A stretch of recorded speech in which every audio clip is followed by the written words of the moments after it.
Sa gitna ng mga bulong-bulungan tungkol sa posibleng pagpasok ni Ryan Christian Recto, anak ni Ralph Recto at Vilma Santos sa mundo ng showbiz at politika, ay nagbigay na ng pahayag ang kanyang ama. Ngunit tila hindi pa direkta ang kumpirmasyon ni Secretary Ralph Recto, kaya't maraming fans at political observers ang nakatutok sa bawat galaw ng kanyang anak. Ayon kay Secretary Ralph Recto, kahit na marami nagtutulak kay Ryan na sundan ang yapak ng kanyang ina sa showbiz, masyado pa raw maaga para magkomento ng pinal. Dagdag pa niya, si Ryan mahilig sa musika, he starts to sing, and I wouldn't be surprised.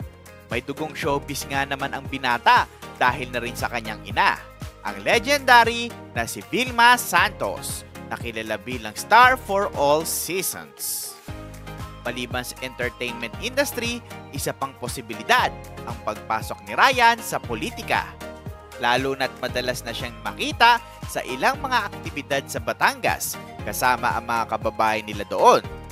Ayon pa kay Secretary Recto, possible, Ryan may also run for Congress. He might stick in Lipa City. Tila pinaplano na rin ng pamilya ang pagtakbo ni Ryan sa politika, kung saan dalawa ang posisyon na tinitingnan, gobernador o kongresista. Hindi rin lingid sa kaalaman ng publiko na ang ina ni Ryan, si Vilma Santos, ay dating gobernador ng Batangas at ngayon kasalukuyang House Representative ng Lipa.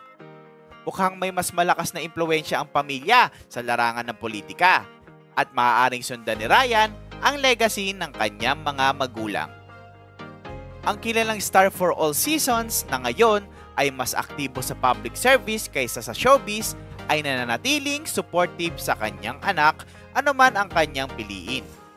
Hindi lingid sa kaalaman ng marami na malapit si Vilma sa kanyang pamilya at walang duda na susuportahan niya si Ryan kung sakaling piliin nito ang alinman sa showbiz o politika.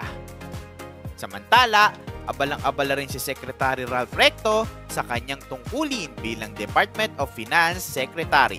Kanyang binigyang diin ang suporta sa mga proyekto ng Film Development Council of the Philippines or FDCP para sa mapaganda ang mga pasilidad ng industriya ng pelikula tulad ng mga film archives sa Intramuros. Kasabay nito, nagpapahiwatig din siya ng dedikasyon sa pagpapabuti ng mga policies na makakatulong sa industriya. Sa kabila ng kanilang abalang mga buhay, ipinahagi rin ni Secretary Recto na pinipilit pa rin nilang magkaroon ng quality time bilang pamilya. Aniya, every weekend pumupunta kami sa Lipa, nanonood ng pelikula at naglalaan ng oras para sa isa't isa.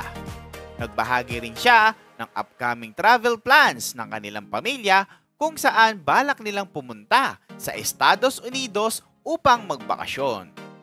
Siguradong magiging malaking usapan ito sa mga susunod na linggo.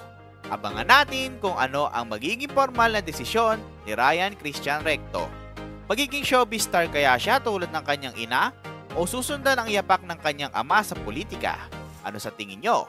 Magkomento sa ibaba at huwag kalimutang mag-subscribe, i-like at i-share itong video para manatiling updated sa mga showbiz balita. O paano makakita-kits? Dito na lang muna.